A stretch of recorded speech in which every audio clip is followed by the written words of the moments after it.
আসসালামু আলাইকুম। সবাই কেমন আছেন? নিশ্চয়ই অনেক ভালো। আলহামদুলিল্লাহ আমিও অনেক ভালো আছি। ছেলেও আবদার করেছে কিছু একটা সে খাবে, এবং কি খাবে এটা সে ঠিক বলতে পারে না। তবে আমি তো জানি তার কি পছন্দ। সেজন্য ছেলের পছন্দ মতো আজকে কিছু একটা নাস্তা তৈরি করে দিলাম আর কি। এটা খেয়ে তো সব বেশ খুশি। তো চলুন আপনাদের সাথে শেয়ার করে আমি এটা কীভাবে তৈরি করেছি।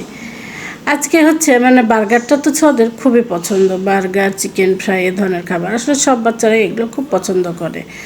তো যেহেতু বার্গার বানটা বাসায় নেই, তো ভাবলাম যে কিভাবে এটা বানিয়ে দেবো। তো এই হচ্ছে পাউরুটিগুলো বাসায় ছিল। তাহলে ভাবলাম যে পাউরুটিগুলো দিয়ে আজকে বার্গার তৈরি করে দিই, দেখি কেমন লাগে খেতে। তো যে কথা সেই কাজ, আমি মাংস পিসগুলো ভেজে নিচ্ছি। এটা হচ্ছে আমি আগে মেখে রেখেছিলাম 2-3 ঘন্টা আগে, লবণ, মরিচ, হলুদ, আদা বাটা সব মশলা দিয়ে।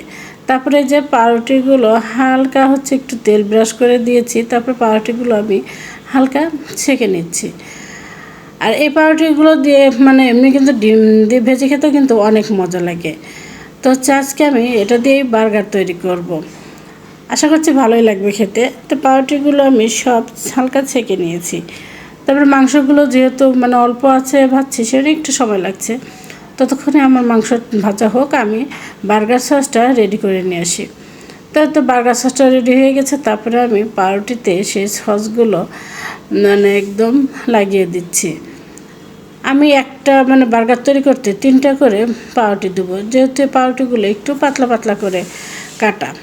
আমি প্রথমটাতে বার্গার সস লাগিয়ে দিয়েছি, তারপরে আর একটা পাউরুটি দিয়ে দিলাম। এবার এটাতেও বার্গার সসটা সুন্দর করে ছড়িয়ে ছড়িয়ে দিয়ে দিচ্ছি।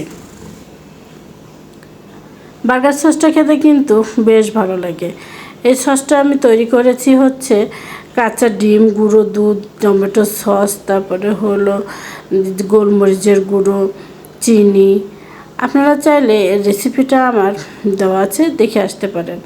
বার্গার সসটা দিয়ে তারপরে আমি এখানে এই তো মাংসের পিসটা দিয়ে দিলাম। তারপরে 4 কর্নারে 4টা শসা দিয়ে দিচ্ছি।